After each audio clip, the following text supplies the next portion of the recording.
don't care, no, you don't care, no. You just rather watch me fall. From a quarter mile, I can see you at the call.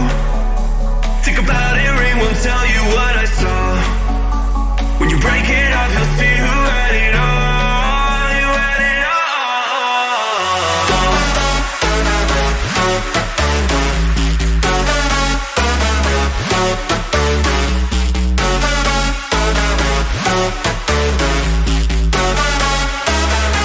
You said you wanted to fall into oblivion. Forget about the world we're living in. Fall into oblivion, oblivion, oblivion, oblivion. I'm going in.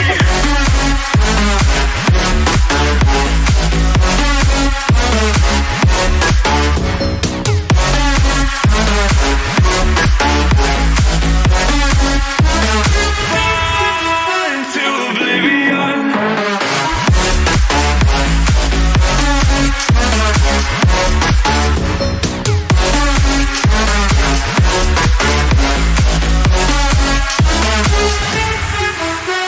Fall into oblivion. Forget about the world we're living in.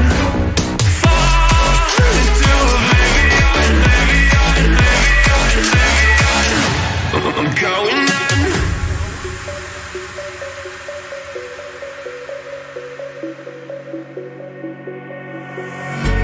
You can't fall asleep when you're counting stars. Get it together. Your mind can't sleep when you let it serve. I know you wanna see me fall. From a quarter mile, I can see you at the call. Think about it, ring won't tell you what I saw. When you break it off, you'll see who had it all. You had it all.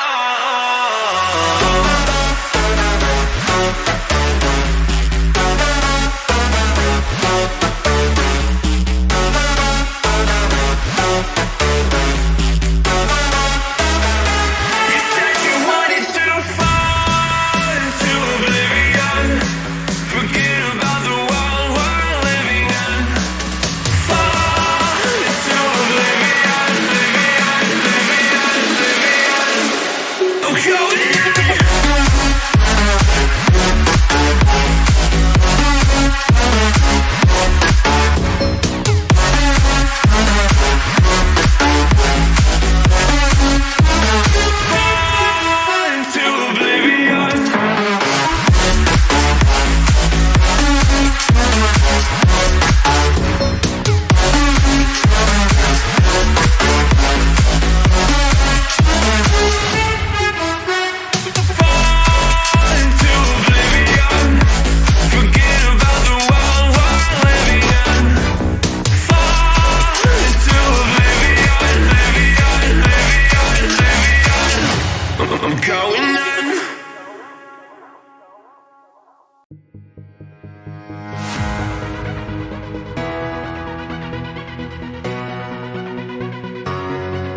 Yes, sir.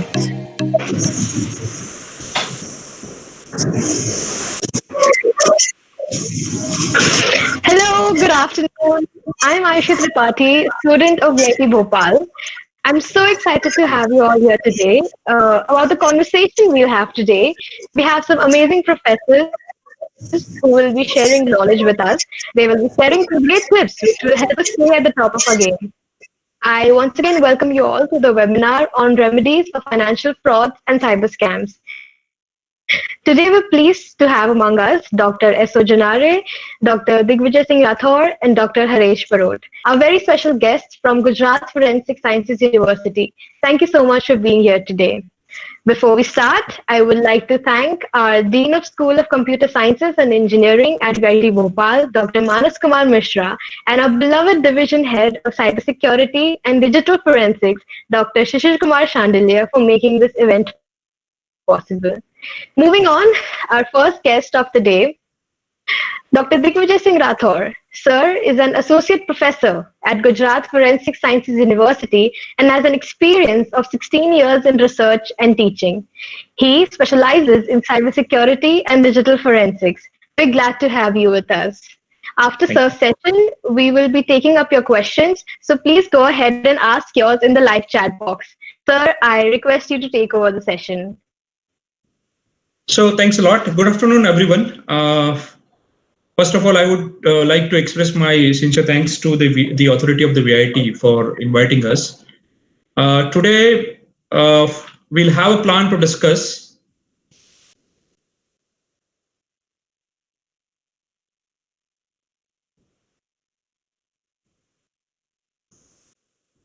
Today, we have a plan to discuss about.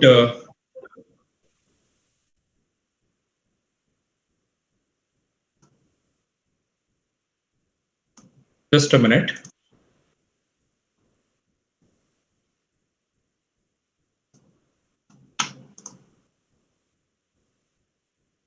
Can you see my presentation? Oh, that's great. Okay, so let's talk about. I think Dr. S.O. Junare sir will join very soon.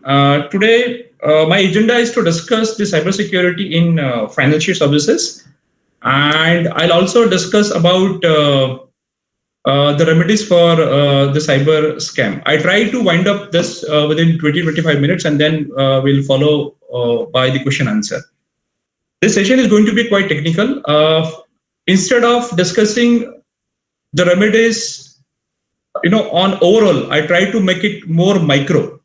So, if you talk, I think regarding the financial services, I think Dr. S.O. Junai sir will talk more. But if I talk about the entities which normally involved in the financial services, so you can, as you can see on at the bottom, you can see the financial institutions. That can be anything. It can be a bank. It can be any stock exchange. It can be any corporate offices or the organizations who deals with, I'll say, the money transactions.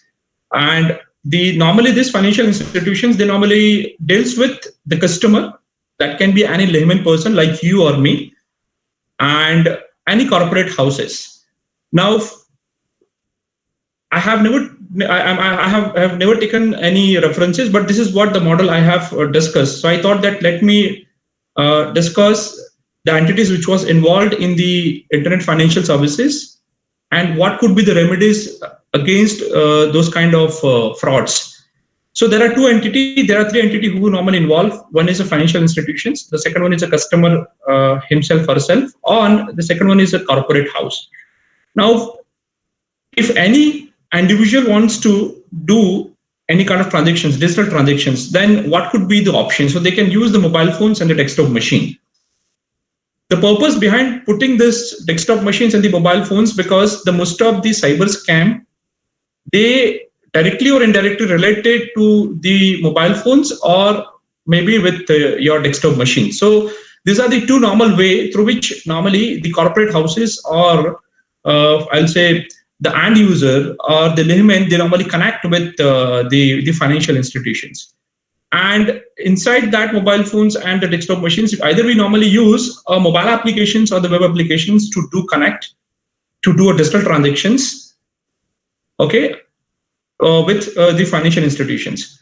Now, beyond this, mobile phones and the web applications, which obviously used by your corporate houses for fund transfer, for doing the transactions, money transactions. Along with this, I'll put one more entity separately, that is called the email, because that has a very important role as far as the financial services concerned. So more or less, the individual person or any of the corporate houses, they involve themselves in the digital transactions, either through the email communications, either through the mobile applications, or either through the web application. And all those applications, they are connected with your financial institutions through the World Wide Web, which normally, another name of the World Wide Web is the internet. Now, some of the students or some of the people, they are very surprised that why I'm putting these two more icons, just as a part of the World Wide Web. So this icon is for the internet service provider, as you can see at the lower one, and with the ISPs, I'm also putting the telecommunication node. So I'll try to put the ISP and telecommunication node as a part of the World Wide Web only.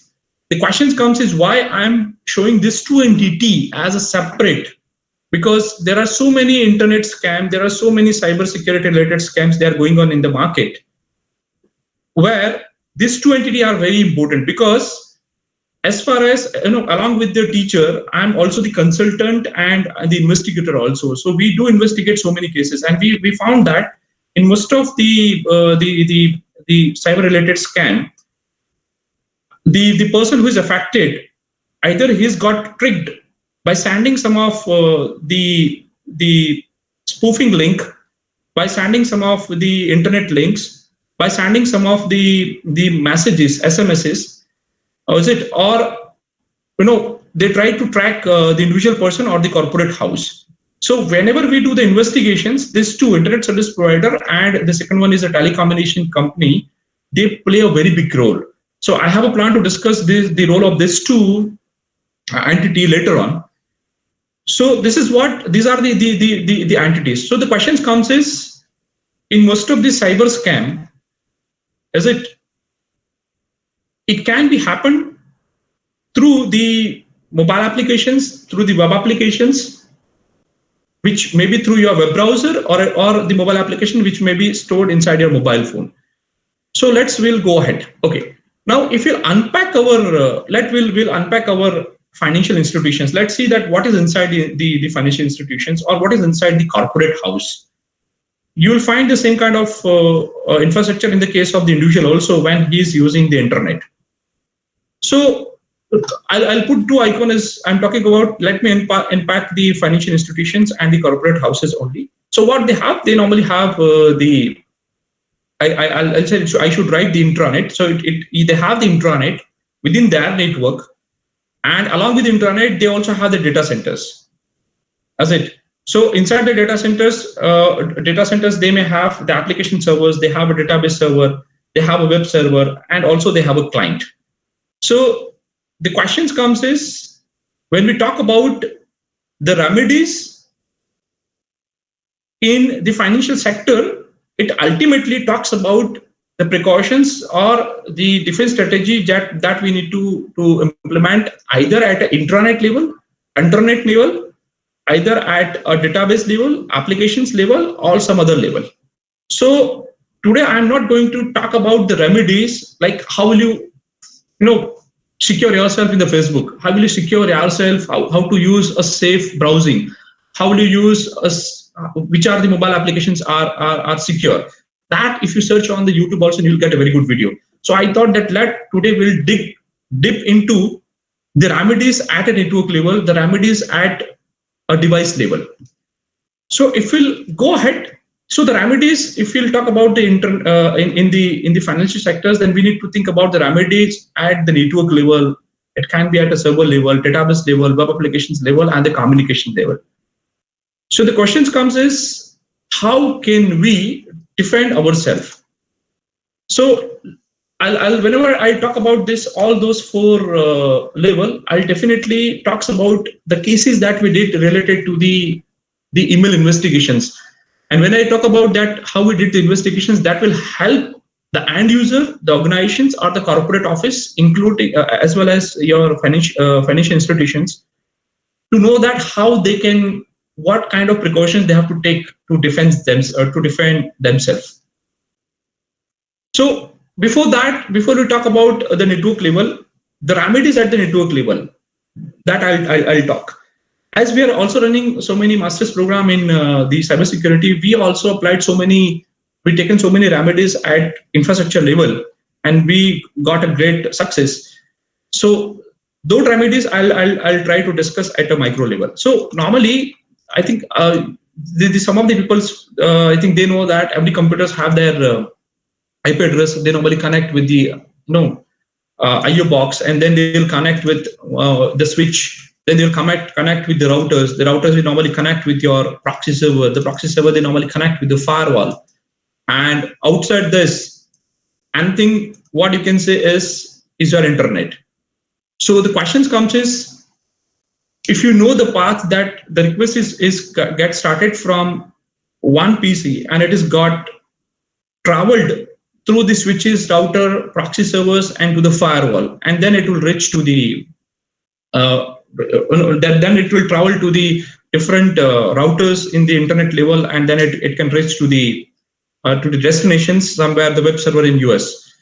Now the questions comes is, suppose if somebody is sitting here 172.16.12.72, which is the IP address of any of the computers, and if they will commit a crime, take an example, somewhere in US, and the US website is got down, and the network administrator or the system administrator of that web server, they'll come to know that, or the infrastructure server, they will come to know that, oh, something goes wrong. So what they will do, they will open the log files of your web server, and they will see that from where the request comes.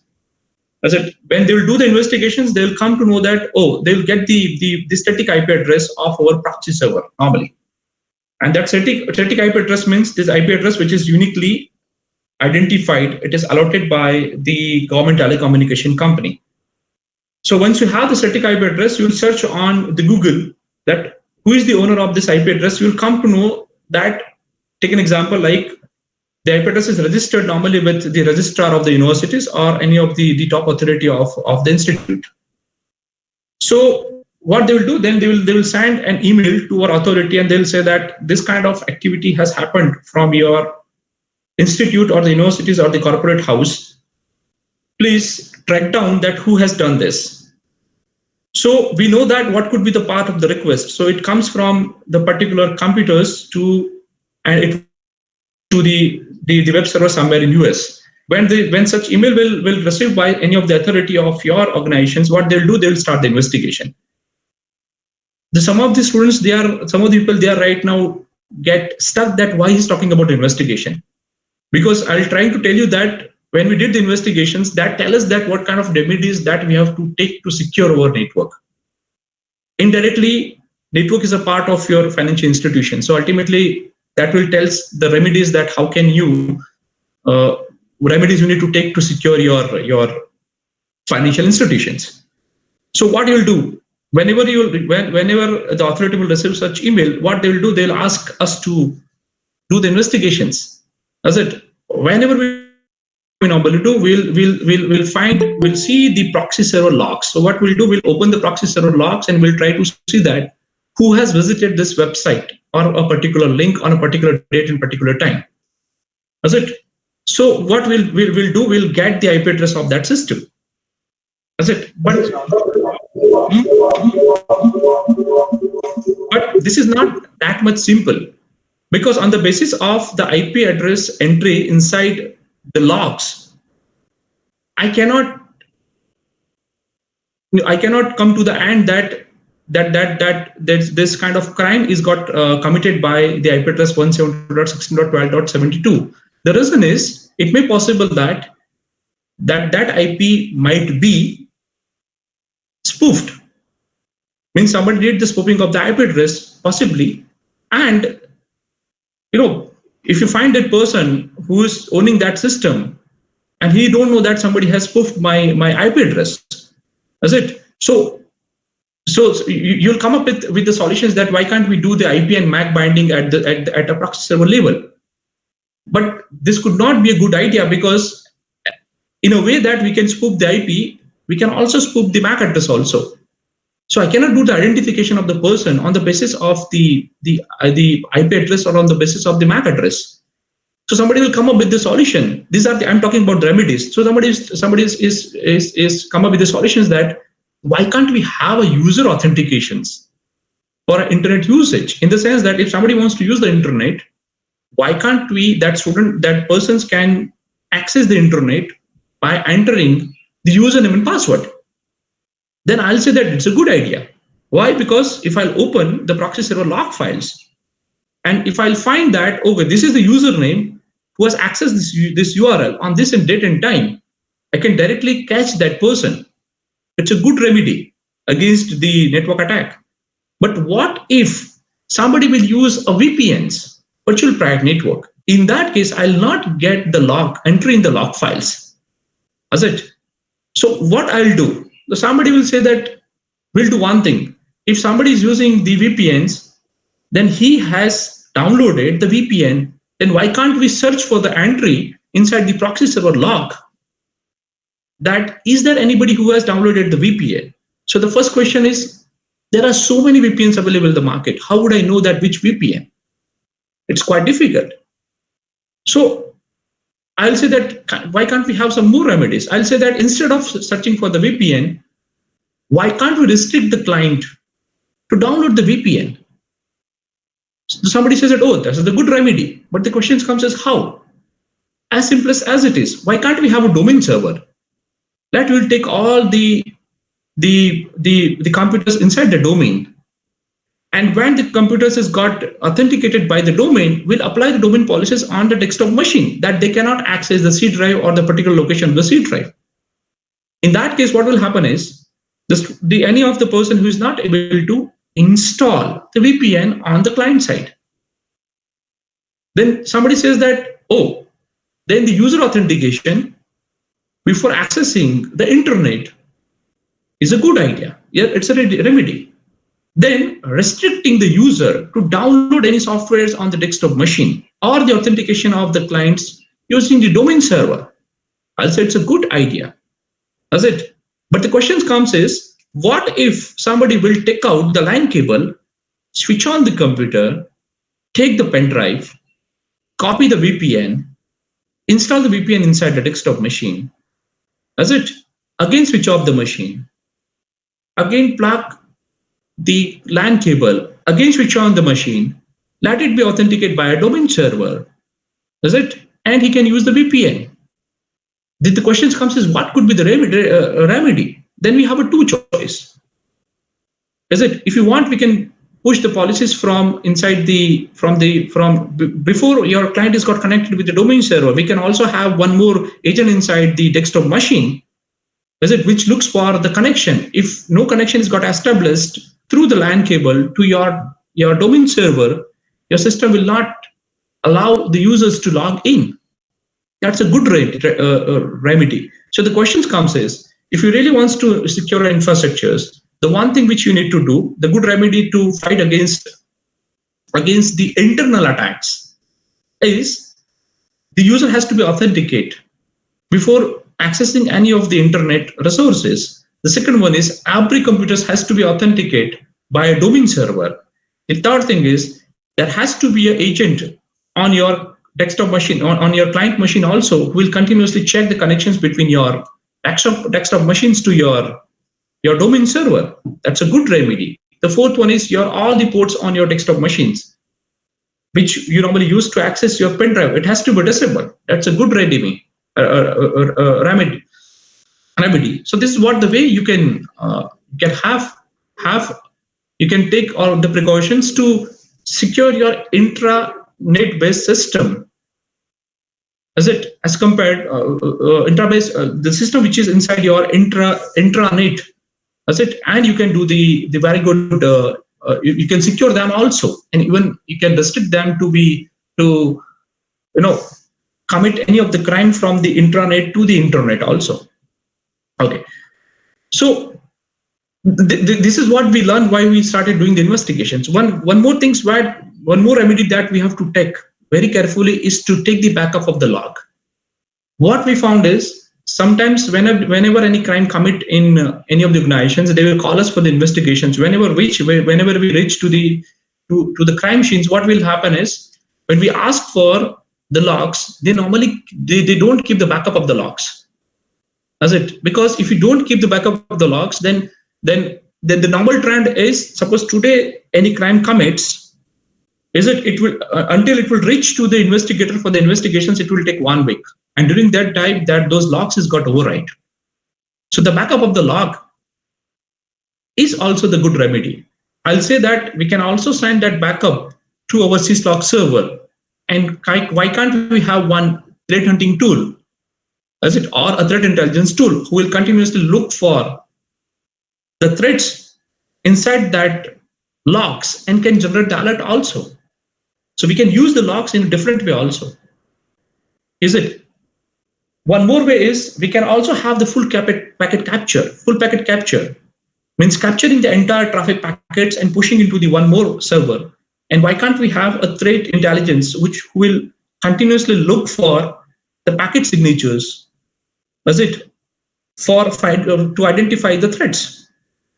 We also have one more way, that why can't we have the threat intelligence from, let it be from a computer emergency response team, CERT India, who will continuously push alerts to some of the critical informations to our threat hunting or the threat intelligence tool, either in the form of the signatures, either in the form of the IP addresses, which your threat hunting tools, which continuously looks either from the logs, live log, or inside your packet, and it will generate the alert. That can be a good remedy.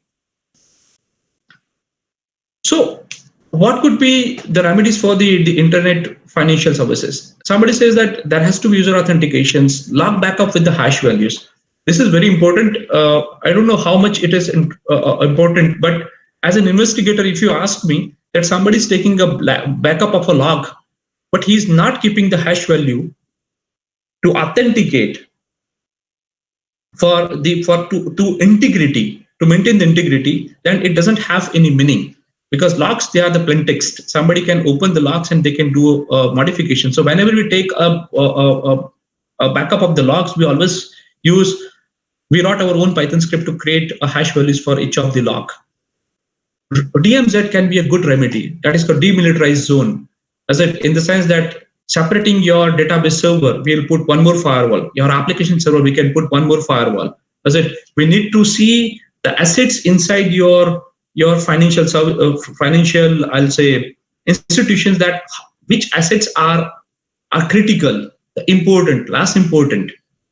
And accordingly, when the request comes from the internet, we need to decide that at which point can be, or which connections can be treated as a, I'll say, the trusted zone.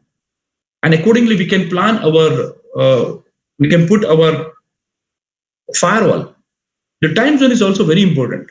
I'll tell you the cases, because these are the remedies. I'll tell you the cases where, in the case of the email investigations, if somebody X person is sending the abuse email to the Y person, so what the cyber cell will do, they'll take the email header and send it to the Gmail or the Google services to get the IP address. So what we found, whenever we receive the IP address of the university or the organizations, will reach to the proxy server. That's a static IP. Now, beyond the proxy server, if you want to do any kind of investigations, there are so many internet server in between. There are so many Linux server or the domain server in between. The problem which we faced is before reach to the end,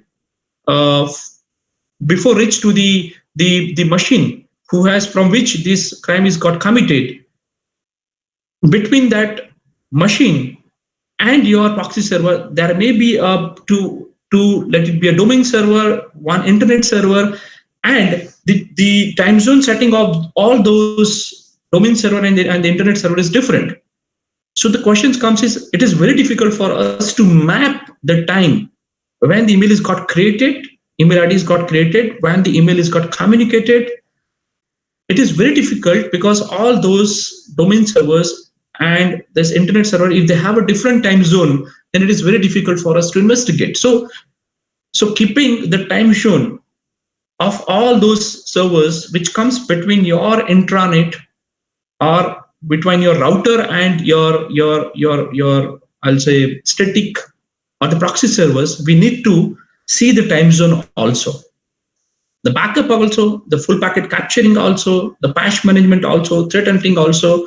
Now, when I talk about all those lists, the many students, many people, they'll ask one question: hey, how would I know what to check? What remedies I need to take? What is the procedure? And what is the checklist? Because when you talk about the financial services, you have so many Linux servers, as it you have the Windows servers, you have the intranet, you have the routers, is it you have very big data centers. The question comes is, how would I know what to do, what not to do, what to check, what not to check? So this is going to be a big question in the case when we talk about the remedies. I'll have the simplest answer of this question is the two part. One is the compliances, the second part is the security. And the compliances, like if somebody says that what is the compliances? Because if somebody says that what is the compliances is nothing but it's a regulatory framework. That's it. And that regulatory framework have the risk identifications, risk prediction model. They also have the policies that you need to follow. The policies like what could be the password length. That's it. The policies related to how would you configure a domain server? What you need to check in the domain server. Is it any request comes?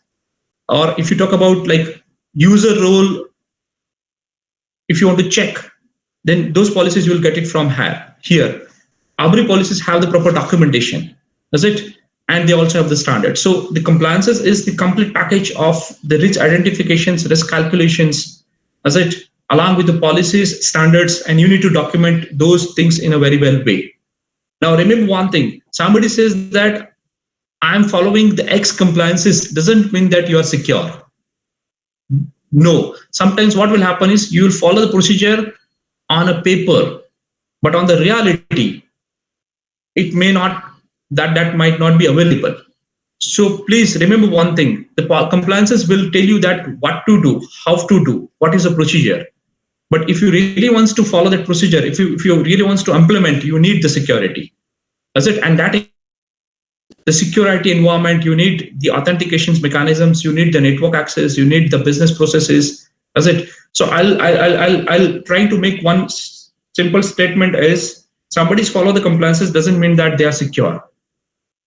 You need to incorporate the different security environment. You need to incorporate the network concepts. You need to incorporate the different authentications mechanisms. Then only I can say that we are secure. So regulatory compliances, I'm not the man of the compliances because I normally deals with the web application securities, mobile security, blockchain.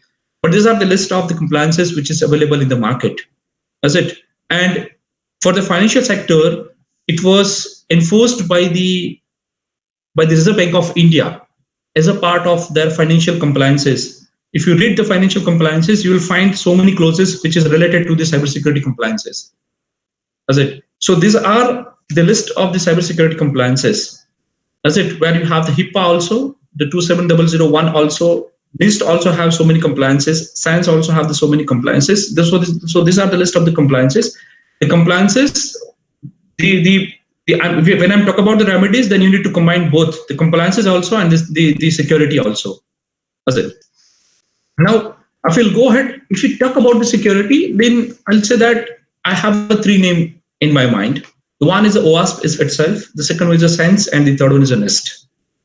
So because the security deals with more on configuration of the threat hunting environment, configurations of the firewalls, the configurations of the IDS, configuration of the IPS. Does it? It also deals with how will you do assessment, security assessment, how will you do a vulnerability assessment, how will you do a pen testing? Is it? What could be the checklist? So this, you will get the answer of all those questions from the OWASP, SANS, and NIST. So I have given two more, I'll say the links. And if I'll visit these links,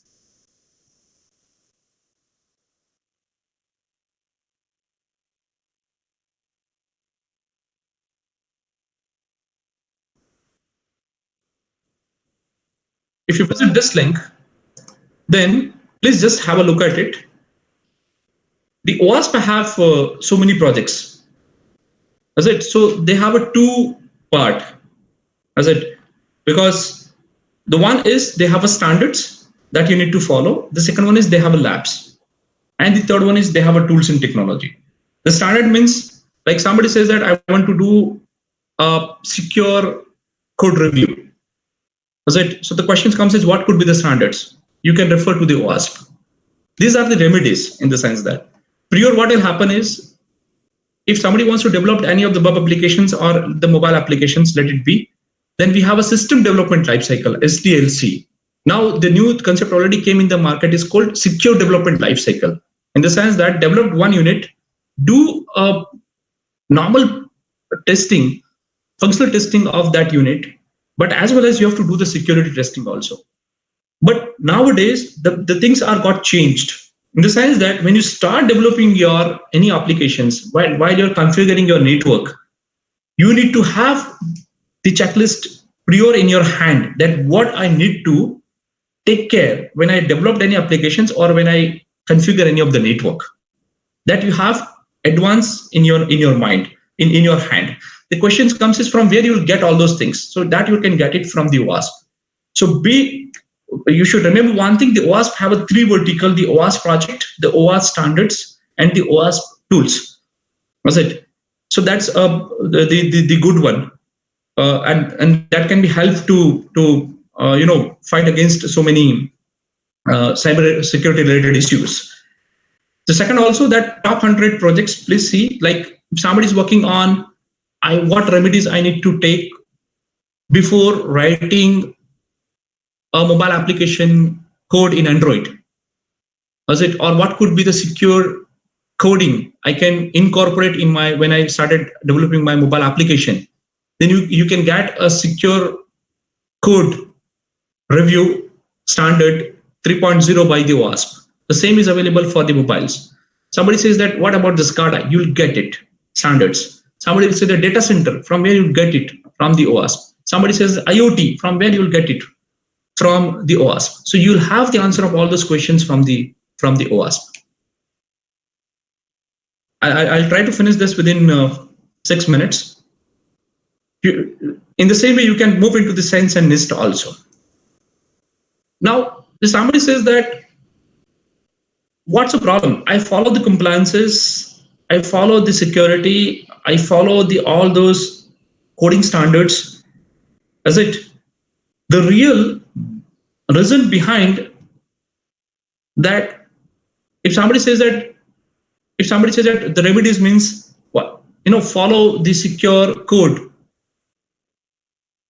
guidelines from the OWASP, and if you developed the mobile applications, if you follow these things, then what is the problem? The problem is till today, the biggest problem is the security guys don't know that it's that good. I'll follow that how to configure the secure web server from the OWASP, very good. Even though if any vulnerability comes, or if vulnerability exist, some loopholes has got exist, or somebody will attack and take your remote access. So somebody says that, oh, I taken so many remedies, even though it is my system has got breached, my system has got broke. The question comes is why? Then I'll say that the patch management is very important. I'll tell you that why it is very important. Because even after following the compliances, the security mechanism, secure code guidelines, even though this may get crashed if you don't focus on the patch management. And for that, I think we'll move to some of. Now I'm interested in the column is called score. This is a severity score, means how severe this vulnerability it is. You'll find that 6.8, 9.1, that is nothing but it's a unique identifications of the vulnerability. If suppose this CVE 2018-20506 will exist in your iPhone and whose CVE score is more than 6.8, then there is a chance that as the platform itself is got vulnerable, somebody can take the advantage of it. That's it. So the easiest way, or I'll say the easiest remedy is a patch management. So you every time receive the OS update. I think the request, in a month or in a week, in the Android phone also, in the Windows machine also, is it in the browser also. So that patch is nothing but that patch may have two things. One is it can be a newly added features, or the second can be the I'll say the patch for those vulnerability. That's it. So patch management is very important. And I'll tell you that when you talk about the financial services, when you have a data center, when you have a, I'll say the number of Linux machines, the Windows machine, as it in that case, checking the vulnerabilities for each of the system is quite difficult. So using a very good patch management, I'll say the tools, as it who will identify, understand your all those system, desktop machines, and the servers inside your organizations. Understanding the version of the OS that your system is using, on the basis that on the basis of that OS, checking is there any patch is available on the Microsoft or let it be a Mac machines. Taking that patch and pushing that patch to all the systems is quite important. Otherwise, even after taking all those remedy, if you don't patch your system, then this is going to be a disaster. So that's why I'll talk about the patch management. So this is what I'll try to sum up the entire session. Then the remedies could be the implementations of the compliances along with the right security tools, as it is very important.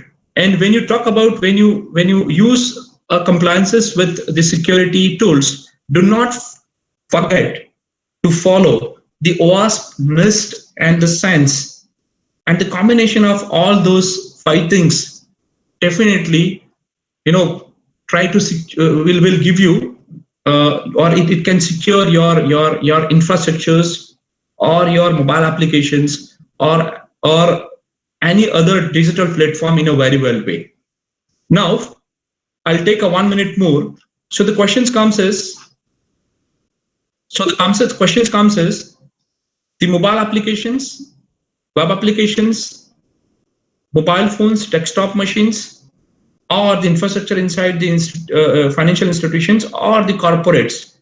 It has to be follow the compliances, the security tools, the OWASP, NIST, and I'll say the SANS guideline to enforce all those security features at the right place. That I'll feel that is a good remedy against the cyber attacks. So this is what the submissions from my side. I'll switch over to the moderator for the further process, please. Thank you so much, sir. We have some questions for you. One of the viewer has asked, which one is better, a free VPN or a paid VPN? If you ask me, the VPN is, somebody is talking about the free VPN. The first question is, you need to be very careful whenever you want to connect with a free VPN, because nothing is free in the world. As it may possible that there is a dangerous side of the VPN is your system is got connected in a secure tunnel with that server. It means that your internet traffic is got routed from the VPN server somewhere in Russia, and that traffic is got routed to your desktop machine. Now remember one thing, there are the cases where along with the traffic, there is a chance that you may receive the malware request also that may get infect your system. So before using the VPN, please be careful, do a thorough check on the internet, and please use the validated and the recommended VPNs also only. If somebody's talk about the speed of the free VPN or the commercial VPN, I don't think that there is any study is available in the market that the commercial VPNs, they may have a more, they have a more speed than the free VPN. So I don't think that I can comment on that part, but I'll say that before using the free VPN, please be careful. Thank you, sir. Another question for you is misconfiguration appears to be a major factor in the company's security status. Apache weblogs are one of the most exploited entities via LFI to attain RCE in the target. So, could you please put some light on configuration issues, and should we rely on automated tools for this, or should we check everything manually, which is more time consuming? Okay, I'll have see the one thing which I'll tell you that automated tool. I personally feel that there are so many false positive. False positive in the sense that if they are claiming that this is vulnerable, and they'll give you the list of the 100 vulnerabilities, I don't have any problem. I'm ready to check. What we normally do, we'll do the vulnerability assessment using the automated tool of your target machine, and we'll list out the vulnerability, and we'll see that whose score is highest beyond 4.5, and we try to focus on those vulnerability only. The reason is, suppose if you run your automated tool on a web application who has a 10 lakhs web pages, and they will give you let it be a 10,500 vulnerabilities. The question comes is, these vulnerabilities which was reported by the automated tools may have the false positive. As it, if it is reported, I don't have any problem. But false positive may be possible that those are the crucial vulnerabilities which is exist in your target, but it is not got reported. This is going to be a biggest problem for me. That's it. So I normally prefer, I'll use more than 2 or 3 automated tools to do a vulnerability assessment of your target. And then I'll try to compare those outputs, the results, and try to find the common one. And then I normally, I'll go ahead for the pen testing purpose. The second question is regarding the misconfiguration appears to be a major factors in the company's security status. See, I'll say you just visit some of the OWASP lab and the OWASP tool. I'll agree with you that misconfiguration is the biggest problem. But if you believe me, it's not a problem which you cannot identify. As it, there are the good labs available, labs in the sense that the tools available inside the OWASP also. The OWASP will provide you, who will tell you the list that what kind of the misconfigurations can be available. But if you ask me, that misconfigurations is not very difficult or the complex to find it. As it, the only problem is the companies, they are not taking a bare minimum, is it precautions just to check that which misconfigurations is available. And here is the problem is the web server administrator, he don't know that what the consequences of this misconfigurations. He don't know that the OWASP have the list of the misconfiguration with the remedies. They already have the guideline, but they are least concerned about it because they don't know that what is the impact of this misconfiguration actually on the business. So please, I'll say that advice to use the misconfiguration standards with the remedies which is provided by the OWASP specifically for all the web servers. IIS also, they have a different, even for the Apache also, they have the good, I think, guideline and the standard also. Thank you, sir. The next question is, how can we do secure net banking on a personal level? Secure net banking, if you see the cases in the market, even we have investigated so many cases. The people, somebody says that which one is the good one to use? Paytm, PhonePe, or the Google Pay? I'll say all those applications, they are good enough and they are secure. The problem is who do normally do the mistake? Who do the mistake? The user, and user is normally do the mistake. That's it. Remember one thing. I think you are the security guy. Remember one thing. I'll say that right now we have the corona issues is going on in the market. The corona will not come and can enter in my body. If I'll do the mistake, then only it will move into my body. In the same way, as it, if you have the banking application which is installed inside your mobile phone, nobody can hack it without your permission. So before click, before download, before forward, please think twice. The second thing is, do not, there are so many things available in the market. The schemers, they are using a way that they will send you the Paytm, that your KYC is got, your betting a Paytm is got expired if you don't do a KYC. Click on the mobile phone, and when you make the when you call the mobile phone, what they'll do, they'll ask you to install one I'll say AnyDesk application inside your mobile phone. When you install the AnyDesk application inside your mobile phone, they'll actually see your screen in his own mobile phone. That's it. So if you ask me that, how will you do a secure banking? Then first one is, whenever you open any of the URL in the browser, please check that. And the browser on the left-hand side, do you have a lock sign, HTTPS? That's it. The second one is, try to open your banking URL in an incognito mode or in the private browsing. That's it. The third one is, while you do internet banking, do not download any of the applications which somebody has suggested. That's it. Otherwise, I don't think that until unless if you do a mistake, then only there is a way that the person can take over your or can withdraw the money from your bank. Otherwise, the bank. So I'll have 3 suggestions. HTTPS. The second one is, while you do internet banking, try to do in the incognito or the private browsing mode. And the third one is, please do not share your detail. In any case, nobody will ask. Bank never make a call. Does it? Paytm never make a call. Never send the SMS also. Please.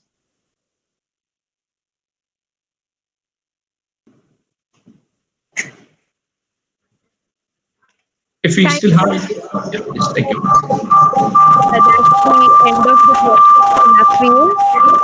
Next, we with Dr. S.O. Janare, the director of Gujarat Forensic Sciences University. Sir has a diversified combination of talent and education. He has an extensive experience of more than 30 years in management, education, research, and training.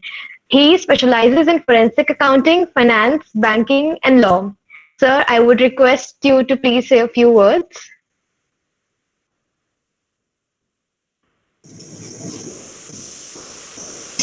Hello. Yes, sir, we can hear you, sir. You can hear me. Okay. 1 second. 1 second, please.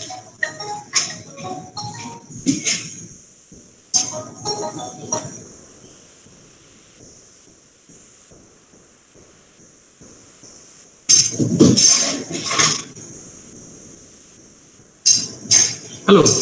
Can you see me there? Video or not? Still, it is not possible. No, sir, your video is not visible, sir, but you're audible. Okay, no problem. Then. It's okay. See, first of all, I thank all these professors from VIT and my professors, Dr. Remedies Rathod and Dr. Harish Barod. He is also here in this presentation. So today, actually, the topic is related to 2 aspects. One is cyber security and another is prevention of financial frauds. See, actually, one thing I want to say that we know that on daily basis, there are thousands of economic crimes are happening everywhere. Per second, more than thousands crimes are happening in India itself. Per second, can you imagine? And mostly, actually, all the crimes are reported in different types of organizations, but hardly less than 1% are reported. Hardly less than, again, out of that, hardly 1% are reported in the police station. Out of that, hardly 10% are investigated, and less than, again, 1% of the total reported frauds are investigated. And conviction is, we know that. I'll give some examples. Actually, during last, you can see this last 1 decade, we see that different types of crimes have been reported at different places, and particularly big crimes. Like we start from actually that Vijay Mallya's case. We know that more than 9,000 crore rupees has been actually involved in the fraudulent transactions and frauds and money laundering cases. Colgate scam, actually, that was more than 1.86 lakhs. That is more around 2 lakhs crore rupees. That was actually related to the allotment of coal blocks. More than 194 coal blocks were to allot to different parties, and that actually collection of the total amount was actually less than the difference between the actual projected amount and collected amount was 1.86 lakhs crores. So that was again big scam. Third, actually, we know that 2G scam. 2G spectrum scam, allotment of that scam, so that is around 1.76 lakhs crore rupees. Commonwealth scam, we know that Commonwealth scam, there is more than 70,000 crore rupees were involved in 2010. So you can imagine how much was the amount. That was the case of conspiracy and corruption and cheating, forgery, and different types of malpractices happened in purchasing different types of goods in Commonwealth games. And recently, actually, 2-3 scams actually we encountered. We know that is PNB scam, Punjab National Bank scam. That's two persons from India, actually, one Nirav Modi and Mehul Choksi, the diamond merchants actually. So the around 13,000 crore rupees they have taken money and money transferred from here through money laundering cases. I will talk some different types of cases, and then we will come to know what are the different types of frauds. The second thing are the signs of frauds, how we can identify the frauds, because the frauds is only this one action are happening, but actually what we do, that actually we do post-mortem. Generally, after frauds has been occurred, so then we'll start investigation, then we'll start to do so many activities, punishment and legal proceedings.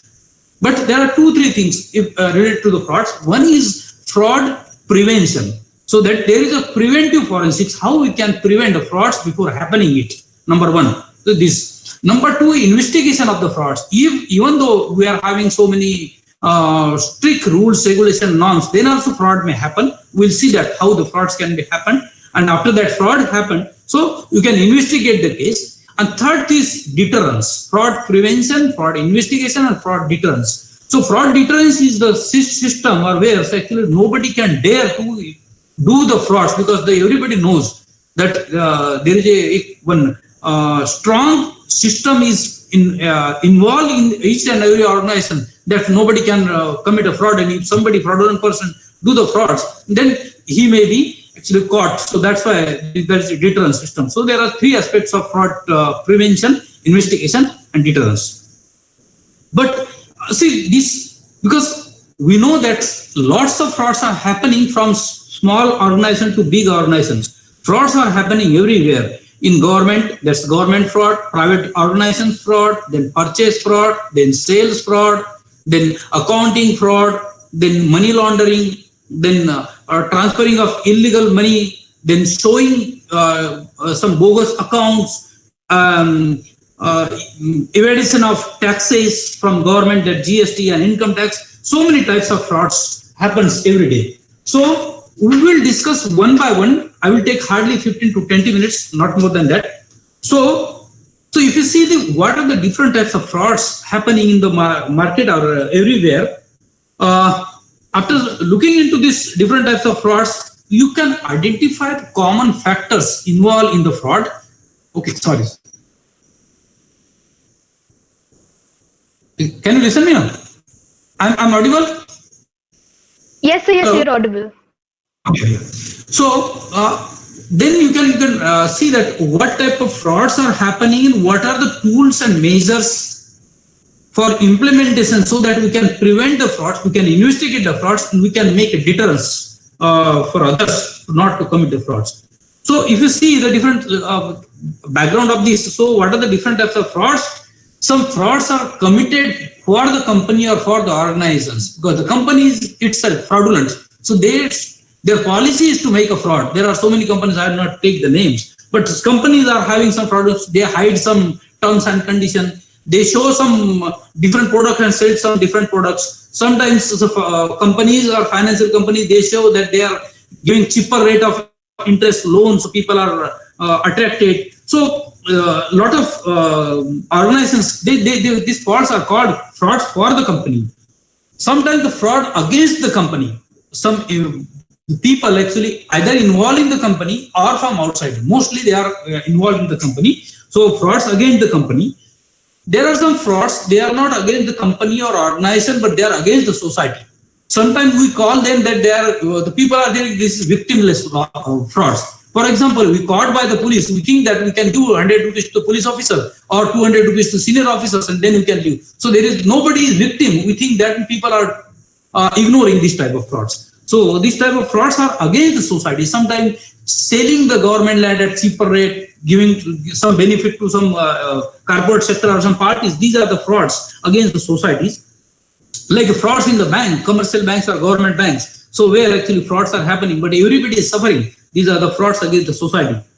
And if you see at macro level, in organizations or any organization, there is no organization where there is no possibility of frauds. First thing. So like Dr. Digvijay Singh told that actually, if you are not having proper system of cyber security and if you are attached to the cyber security network or system, you cannot be out of the frauds. Actually, there is a possibility of frauds. So in organizations, like for example, big organizations, they can hide the debts. By hiding the debts, they can show that they are having huge assets and they can show their good balance sheet. And people are thinking this organization is very good, people are involving. I will give the example like Sharda Chit Fund. So people were knowing the Sharda Chit Fund, actually they were showing they are having so much of funds, building lands and cars, assets they were showing, but they were hiding their liabilities, the debts, because 100% amount was borrowed from the public. They were either form of deposit or they are from the loans from different types of organizations. So hiding up the debts, sometimes they hide the assets. So like some organization, they create a fake balance sheet, they cook their bogus balance sheet and show that the organization is having very less asset so that they can save their taxes. They can show that they are not working in good condition. They want to remain actually, we can say, at low profile so that people will not come. So suppose sometimes the organization, you see the example of Maharashtra. So there were 104 sugar factories, all were working in good condition. So slowly and gradually they have taken so much loan of different types of banks. They have purchased some buildings and some cars and some vehicles. And the slowly and gradually what happened, these sugar factories went into the loss and some private people, they purchase it and again these sugar factories are working in very good condition now. So when the same sugar factory was working under cooperative sector, it was in loss. And after that, actually, they show that sugar factory is not working properly. So they shown their underestimation and they show their liabilities only. So they hide their hide their actually assets and goods, good things or good worth or assets. So this is again one type of frauds. Sometimes people are hiding their incomes and showing only expenditure are more so that people will not get attracted and they can run this organization. And after some time, they can sell to somebody. For example, you can give the example of Air India. So Air India is the biggest airlines company, but slowly and gradually, what is happening now? So this company is going to slowly and gradually, so one day it will come, actually, the government will say it is going into loss, so we have no option but to sell it. And after selling it, anybody will purchase and immediately what will happen, you can see. So within 1 year, that will run in profit and they will run this organization in very good manner. So that is again one type of fraud. So sometimes misrepresentation of financial statements. So the organizations can commit a fraud by showing some bogus accounts, bogus financial statements, misrepresentations. Sometimes booking of some fictitious assets or booking some bogus purchasing of some bogus item, sometimes selling of some bogus item. Like for example, you can see the examples of Satyam. What happened in Satyam? So they have shown their liabilities that so many, more than 14,000 fake employer, host employees were working in the organization, they were paying the salary. So this type of frauds are happening. Then sometimes some expenditures are not recorded. So expenditure are incurred. For example, there is one provision in the banking system. If you are having more than 100 crore rupees deposit and 100 crore rupees advances, your bank can become a scheduled bank. Okay, otherwise the bank is non-scheduled bank. So what happened? The banks, they are asking some people to take a loan. People are taking loan and they are depositing in the bank. So what is happening? That is window dressing. So bank is showing they are increased their deposits as well as they have increased their advances. But there is only window dressing. But because that should be on the day of 31st March. So entire deposit will come in the March, loan will go before January to March, and the bank will increase their deposit and advances, and it will get a status of scheduled bank. So this type of some big frauds, big misappropriations of assets and people are doing.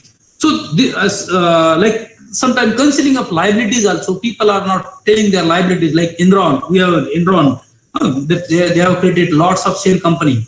Again, Sharda, chit fund, they have created lots of bogus company. No company was doing business, but all company was on the paper. This company the company were established by the same group. If they are directors and people who are involved, they are same.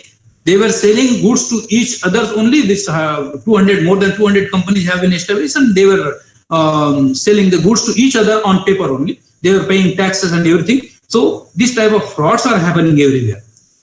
What I want to say, frauds can happen everywhere if there is no proper system available. So what are the systems? How we can prevent our frauds are prone to happen. If you are dealing with money, frauds will happen. So by a different way, we know that the money laundering is happening. So the charitable trusts, temples and religious places, they are involved. So there are lots of examples happen. So they take money from somebody and they will give receipt, and the money will be transferred from one country to another country. So this lots of frauds are happening. But how to prevent these frauds? So the role here is of actually the special accounting system. Earlier we are having financial accounting, management accounting, financial management, but actually there is one special branch of accounting that is more than the auditing. That is forensic accounting. So forensic accounting is accounting where actually the system is built to prevent the fraud and identify the frauds, investigate the frauds. So there is a role of forensic accounting in each and every organization now. This is a new branch compared to other accounting. People are not giving more importance like if there is murder, immediately actually there are so many laws and police and everybody. But if there is fraud in the organization, so actually generally nobody takes care. So if each and every organization want to protect itself, it should have some inbuilt system exist. That's called actually forensic accounting. So there is an important role of forensic accountant to investigate the crimes. Like again, we have seen these different types of. If you see the fraud, no? Like you know that Bihar fodder scam was there. Okay, telecom scam, spectrum scam we have seen. Then I have seen one case, a very interesting case of Maharashtra that was in irrigation department. That was committed by one accountant. So he has taken that. Actually, this is a case of 85 to 90. So that time that gentleman has taken more than 45 to 50 crores from organization without knowing anybody. So how he has did these things? So earlier actually, now also in so many organizations, there are two signature system on the check. So he was one of the signatory and another signatory was their chief executive engineer. So he was signing on the check and writing amount on the check, like 1 lakh, he was writing in figure 100005. So 50, 1 lakh. And he was signing there and he was not writing the figure in amount, in word. That should be ONELAKS. He was not writing that. Okay. So when he was submitting this, he was knowing that when the executive engineer is in hurry, so he was going to, sorry, I have to pay this to the so and so contractor. That was not in lakhs, that was in crore rupees, every check. So when he was taking checks, so 1 lakh rupees, he was making 4 lakh rupees. 1 to 4, only you have to this. So alteration in the checks. Okay, so corrections and modification in the checks was one of the modus operandi. So these are the different, that's called Vittal Vakis, that is very famous. You know that Harshad Mehta scam, then Madhavpura Cooperative Bank in Gujarat, then Adarsh Credit Society scam, Enron scam, Then insurance claim frauds. Lots of insurance companies actually, they are also creating some fraudulent cases, and they are selling or mis-selling the product to the people. So these are the different types of frauds. So how to prevent it, that's most important. I will talk about that only. Before that, there are two things I want to tell.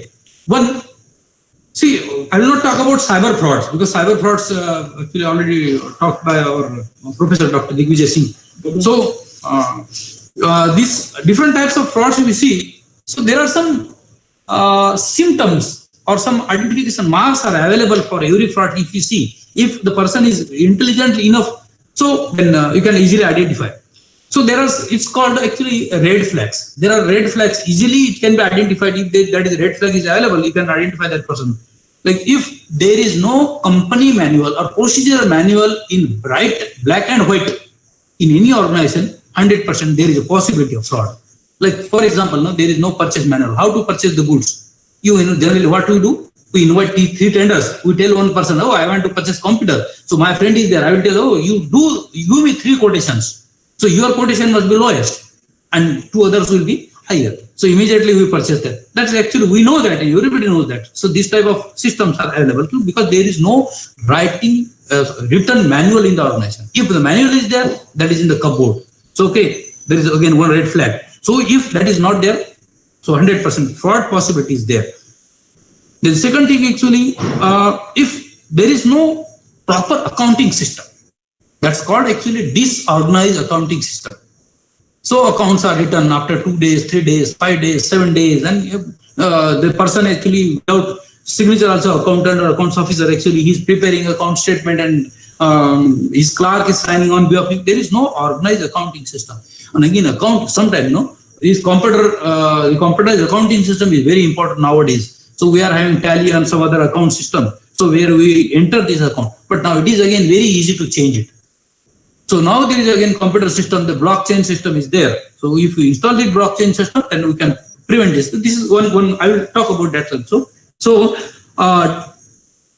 if there is no organized accounting system, organized purchasing system, okay, so generally what happens, no? One head of the organization, he is actually doing everything. He's giving orders, actually creating accounts, he is disbursing authority, he is sanctioning authority. If one person is doing, so 99%, again, if one person is doing, it is very difficult to identify that person has committed a fraud. So there should be different types of authorities, sanctioning authority, disbursement authority, creating of invoices and bills authority, so cashiers.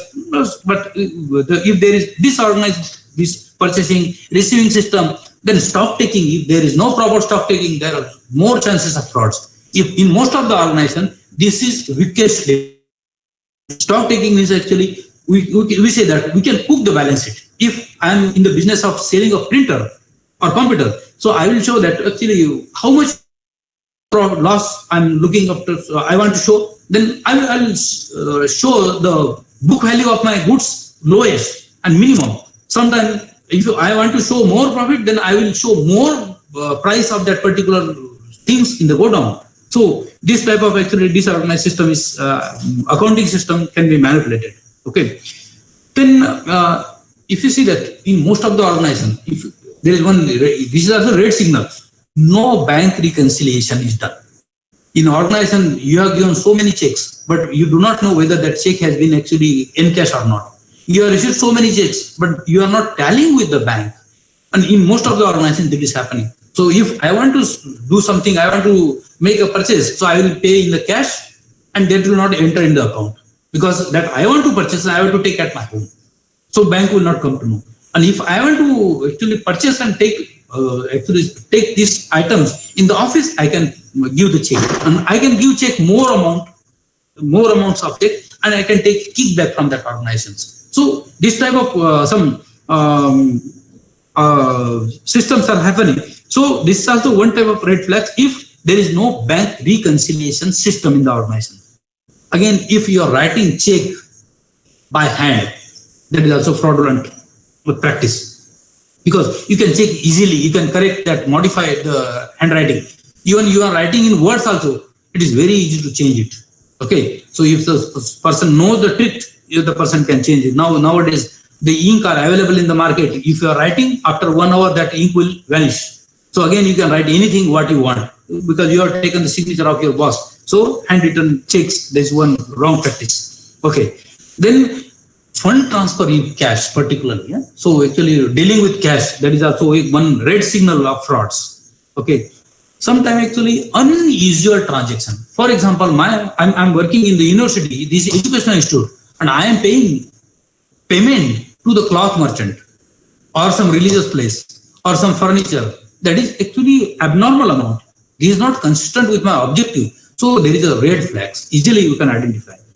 And if you see, the boss is always surrounding by the vendors. Okay, the vendors are directly going to the boss, the head of the organizations. They're telling, so I want to say, this is a red signal. So it means if these people are wandering around the boss or some purchaser or directors or principal or any who is involved in that, so it means there is some fishy things. So these are the things.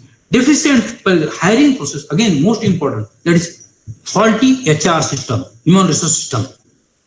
I will give an example of State Bank of India. One accountant was recruited. He was actually MSc Statistics and he was appointed as a clerk. And on the posting, immediately he was posted and at one counter where actually that inward and outward work is done. So he was MSc Statistics and other people they were posted in good place and he has given the job. So during last 6 months, because he was an intelligent person, he was doing this work for 30 minutes. After 30-40 minutes, he was not having any work. So he was thinking something. So he had taken so many checks and draft come from out state and he has opened fake account in other bank and deposited there. That is different thing actually. After 6 months, he himself told to the management that I have committed a fraud of more than 4 crore rupees during last 4 months or 6 months. Nobody knows. So he was caught and he was suspended, but actually he told himself. So there is actually a faulty HR system. One cashier is appointed, he is doing very good work, then he is not transferred anywhere. So what happened now? So the cashier is working for 40 years, 30 years, so he knows each and everything. Easily he can actually make a fraud and nobody can know. From chest, that particularly this security chest or one tijori is there now, so where the safe deposit vault. So when the money is kept there, so the person can, because he is the manager or cashier working at same place for so many years, he can take money and utilize the bank money at free of cost. So the recruitment, transfer system, giving the particular days, giving the authorities to one person, if there is a hiring, this hiring, posting, transfer system in organization is faulty, then 100% there is a possibility of frauds. Okay, then most important thing, the person involved in financial dealings, you check their lifestyle. Hardly 1% people actually they will not show their lifestyle, but mostly they will show their high-end mobile, their house, their cars, their lifestyle, their friendship, their purchasing, their tours, where they are going. So from that also you can identify he is the small clerk person, how he is affording each and everything. So the person can easily identify from that person. If anyone was not taking leave entire year, he is telling, oh, because I cannot leave, I cannot afford. So if the person is not taking leave entire year, even Saturday, Sunday, every day he is coming and he is involved in financial matter. I'm not telling everybody is there, but there is a possibility. So where actually we should tell this person that you should take a leave. That person should, and again that person should be transferred. The work should be given to someone else. And most important thing I want to tell you, one thing actually, there should be strong internal control system. These are the preventive forensics, preventive measures, strong internal control system. Like systems should be in place for purchasing, for selling, for storage, for depositing money, dealing in cash, accepting the cash. Who will take this bifurcation of work should be there, and that should be monitored. So only the system on paper is not important, but that should be monitored. So internal control plus internal audit system. What happens generally in most of the organization, one employee is appointed as internal auditor. So my accountant or my officer is appointed as internal auditors. He cannot raise any questions because he has to deal with these people, and by any reason, he may not be able to tell their officer, sir, you are doing wrong thing. So there should be independent internal auditor appointed. Sometimes that should be taken from other government organization, not from outsourcing. So internal auditors must be there. Otherwise, it is very difficult if you are not having internal audit. Second thing, I'm telling you that the most statutory audit, when the statutory audit is done, generally, who are the auditors? Generally, what happened? Now, government has permitted all the companies, all the organizations to appoint their chartered accountant. So I know that I can hire any chartered accountant. So if I am telling to chartered accountant to audit my accounts, there is a less possibility that actually he will not be influenced. Easily that person can be influenced. And in some cases, we have found that, and it is found that. So the person, chartered accountant, is asking to the organization, how much profit you want to tell me, how much profit you want to show in the balance sheet, to tell me, then I will prepare your balance sheet. The person can cook the balance sheet. So here actually there should be some independent person appointed, because in particularly in public organization, government cannot tell that we can appoint some private chartered accountant.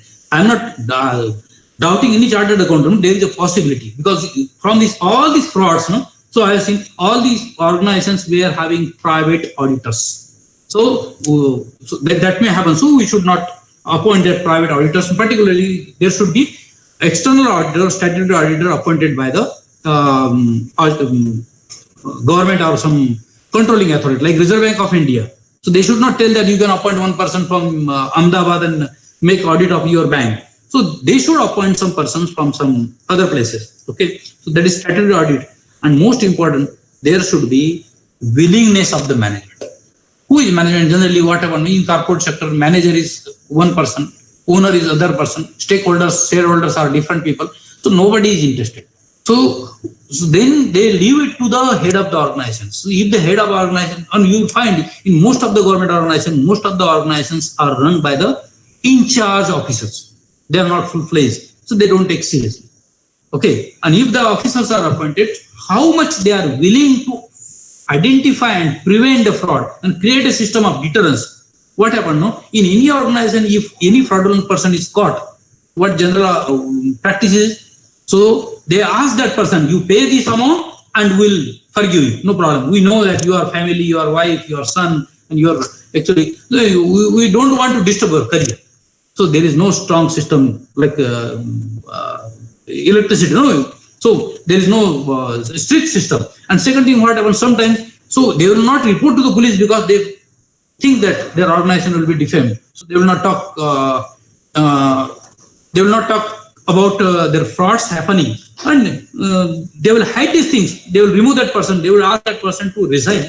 Immediately, that person will leave. So they will not report in the public because of defamation or because of their, we can say, the bad names in the market. Okay.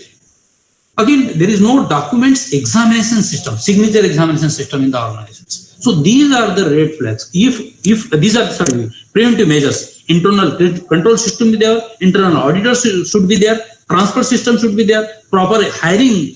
Generally, whatever, no relatives and friends are appointed. So proper hiring, proper posting, proper transfer system should be there. And most important, one strict and prevalent cyber security system must be there. Otherwise, what happens? No, cyber security system is not there. So actually, we know that lots of frauds are happening. Like sometimes, no, phishing cases are there, phishing cases are there, fake cards. Actually, somebody can take your stolen card. Somebody may hide the identity. So identity thefts are there. Change of your addresses, fake cards are taken. So lots of things can be happened. Frauds can be happened if you are not having prevalent cyber security system. And we give least preference to the cyber security. We know that we are small organization, nothing will happen. But in small organization now also, individual persons also suffering from frauds. That is cyber frauds, online frauds, banking frauds. Okay. So even through mobile also we are getting lots of messages. If we click it, immediately information will be taken and you can create your any fake account and frauds can be happen. So frauds are there, but if you have proper internal control system and your existing system of cyber security and willingness of the management, you can prevent the fraud very, very easily. And we can see some of the organizations are having very, very prevalent and very strict norms of fraud identification, fraud prevention, fraud deterrence. Now, Reserve Bank of India and even IRDA told that each branch should have one forensic accountant. The work of internal auditors should be done by the forensic accountant. The forensic accountant is not there to identify the frauds, but he will suggest to the system what wrong you are doing. And he can identify easily fraud. It may happen, he will see some signals or red flags, and he or she will immediately tell to the management, sir, there is a possibility of frauds. So there is a very important role of forensic accounting nowadays, and you will find this is a new branch of education, new branch of professionalism. So you will find after 2, 3 or 5 years, most of the accountants, they will do work as a forensic accountant, apart from their investigation and regular accounting system. So this all from my side. Thank you very much for joining, and thank you very much for listening patiently. So sorry, actually I could not be connected through video. There is something because I have done a lot of things here, but actually I could not connect because I am not that technical person. But I requested my technical person, but still it could not do. So sorry for that. Thank you for patiently listening. And I request if you are having any questions, I'll be happy to try to reply your questions. Thank you. Thank you so much, sir, for your very insightful session on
the economic frauds, which were also rightly pointed by Honorable Junare sir in terms of spectrum scam, call scam, chara gotala, which hit the economy as a whole.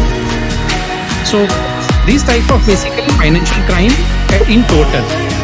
Further, it can be bifurcated into various types as certain frauds which are related to an account, certain frauds which are related to financial frauds.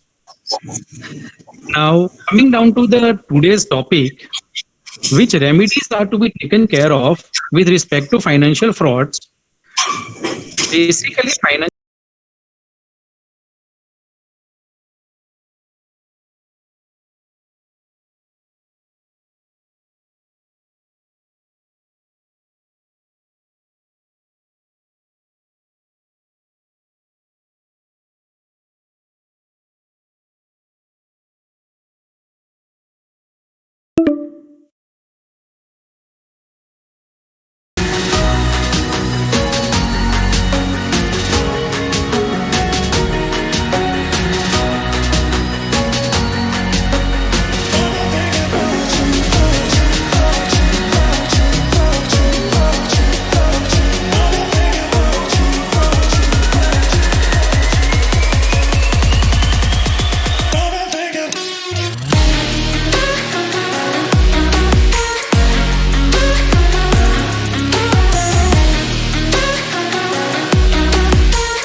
as far as accounting or financial phenomena is concerned, in detail frauds discussion already taken over by Junare sir. So now, no, I'm not going depth of into it. So I'm coming back to my topic. Remedies of financial frauds. It can be exposed to two types of frauds: accounting frauds, and second is cyber fraud. Accounting frauds already discussed, and I had already taken some steps over of it also. As far as cyber frauds are concerned, cyber frauds are, as some students are also asked the questions.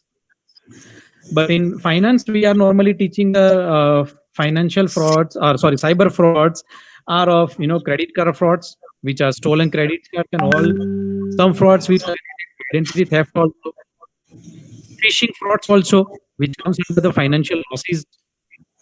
Then counterfeit cards also, counterfeiting or creating a duplicate image of the cards. Then arson also, it is burning the somebody's property. These are already but these are the basic names which are used in forensic accounting phenomena. There are certain frauds which are related to bankruptcy also. Loan sharking also. Loan sharking frauds are also a part of it. Fencing is also one of the part of cyber frauds. Then scheming, embezzlement of cash would also part of it. Recently, the frauds which the industry is exposing is insurance frauds also, where fake insurance policies has been created, fake customers have been identified, fake declarations have been made, fake claims have been executed. So all this comes in one umbrella, which is cyber frauds, because all these frauds are occurring online.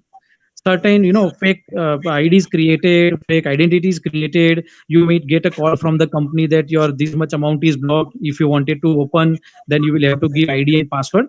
So I'm coming on conclusion. In total, financial frauds is to be bifurcated into two types: accounting fraud and cyber fraud. The whole discussion, the examples of it also I had given it to you. Now come on the next part of it. This has been already discussed, so I'm not going into depth of it. I'm coming on the remedy part of it. So what to do? What to do to come out of it? So that's it. There are certain forensic techniques which are available, through which we are using at our Forensic Science University. There are certain digital forensic techniques which has been used by our cyber department, Digvijay sir and other professors who are using it. There are certain forensic auditing techniques which we are using at our management forensic accounting department. In total, it is to be dealt by two ways, as rightly mentioned by Digvijay sir. Compliance is first. It is what Junare sir has started his speech for today. First concern is of prevention. So to prevent it, we will have to comply it. So various types of compliances are to be followed. As far as forensic accounting is concerned, apart from compliances, various rules and regulations as per Companies Act, there are certain other compliances which we will have to follow. This stands for Sarbanes and Oxley Act also. This is a forensic accounting compliances as far as of today world is concerned. These compliances are to be followed. Basel frameworks are also to be followed as far as compliances is concerned.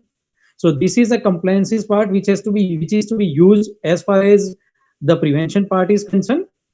And yes, as far as security is concerned, there are various forensic techniques which are available. But before going into security perspective, let me take you to the phases of investigation. Basically, as far as forensic accounting is concerned or financial fraud investigation is concerned, there are 4 phases of investigation. One is seizure phase. Another is next stage after seizing. There is an image acquisition phase. Then analysis of those acquired data phase. And the 4th one is reporting and testifying phase. So whenever you come across, see, first is compliance, prevention is required. But whenever you come across that after those certain measures of prevention has been taken, still we could not come out of the purview of these prevention type. Then the next is to investigation. For investigation, the first is Caesar phase. You will have to seize all those data where you are the victim of these financial frauds. Then the next phase is image acquisition. Those data which we have seized, the image is to be created via various forensic technique which we are using in our cyber department, cyber security department, like Falcon and all those software or hardware which has been used to acquire those images. And the next part is of forensic accounting which come across. That is an analysis phase. Analysis, we are using various financial techniques or forensic techniques. We have the sources of those techniques at our forensic science university. We are teaching those techniques to our students practically, and by using those softwares and hardware, our students are identifying or analyzing those financial data which are available with them. And considering that, they are preparing the reports, and these reports would be an outcome. What Junaisa rightly mentioned is in terms of red flags. We are coming on the conclusion of there are certain possibilities of having a red flags into the system. And by this way, we are coming down to the outcome phase. So coming back to my topic again, forensic techniques which has been used to mitigate the financial frauds. One is of compliance side, prevention. Another is security side. If prevention is not working, there is a chances of there are the cases of financial frauds. Then there is a security part. In security part, by using various softwares, we are executing. We are coming out of the conclusion by in terms of preparing reports as a red flags analysis or a kind of outcome. This is the way through which we can identify the financial losses in the organization, and this could be worked out as a remedies as far as the financial services frauds are concerned. I had briefed my session in such a way that financial frauds and everything was already discussed by Junare sir. Cyber security and already was discussed by Digvijay sir. I make a combination of it. I try to bridge the gap of it, that how these forensic financial frauds and how these cyber frauds are to be investigated at our forensic university in forensic accounting department by using a structured way. This is the way we are using various forensic techniques to remediate the financial frauds. That's it from my side as far as the financial frauds and these cyber scam is concerned. That's it. Thank you from my side. It's you. Thank you so much, sir. We're very glad we could hear from you.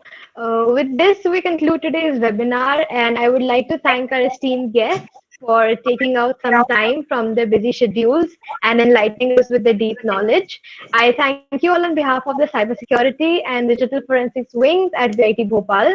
We hope to have many more such educational events with you. Now I request our division head, Dr. Shishir Kumar Shandilya, for a few words. Thank you, Ayushi. I'll summarize this thing with a special thanks to Dr. Junare sir for giving us his valuable time. Dr. Digvijay sir, we have gone through with your profile. There are so many things which we can relate with because we are here with cybersecurity and digital forensics both, and we are going to look forward for your active support for our students here. I would like to thank Dr. Harish sir for being a supportive pillar right from the beginning. He is the first person I contacted in GFU from VIT, and since then he is helping us in all the regards. And very soon we are going to have his webinar on financial frauds also. So I would like to thank, and I would like to close this session and with an objective that our students are definitely going to work with you people and your students. We are soon going to sign an MOU with GFSU, as Dr. Junare sir has kindly approved it already, but due to this COVID, we were not able to visit your university. So once the lockdown will be over, we'll be definitely meeting you in person, along with a bunch of students as well. And I take this opportunity to invite you as well to our university along with some students, so that we can have a very good, strong collaborative efforts. And looking forward for many more research collaborations, sir. Thanks a lot. Thank you. I would like to thank my dean also, Dr. Manas Kumar Mishra, sir. And I would specifically would like to mention the team of students who have worked day and night to make this webinar happen. 2018 batch Devesh, Saket, Tarang, Sanchit, Varun, and Ayushi. And from my junior first year batch, Adnan, Priyanka, Ritesh, Karthik, Purja, Vipul, Ehsan, and Pranit. So it is a nice learning for you, all of you, because this is the first time we are making it live from Google Meet platform. So I hope you have learned a lot into this. And I'd like to thank all the professors from GFSU. And surely from Central India, there will be so many questions, so many supports coming from VIT on your desk. And looking forward for a strong association. Thanks a lot. Thank you, sir. Thank you very much. Thank you, sir. Thanks a lot. Think about it. Thank you, sir. We're really looking forward to an association with GFSU. A big thank you to our viewers for tuning in. We hope you all are safe at your homes, and we wish to have you next week, where we'll be joined with Dr. Sheikh J. Ahmed, who is the General Manager and Head of Information Security at Renault Nisa Technology and Business Center India, to talk about cybersecurity as a serious career opportunity and its new avenues. So to all the young audience, it will be a great guidance for your future prospect. Once again, thank you all. Thank you for coming. Thank you. Thanks.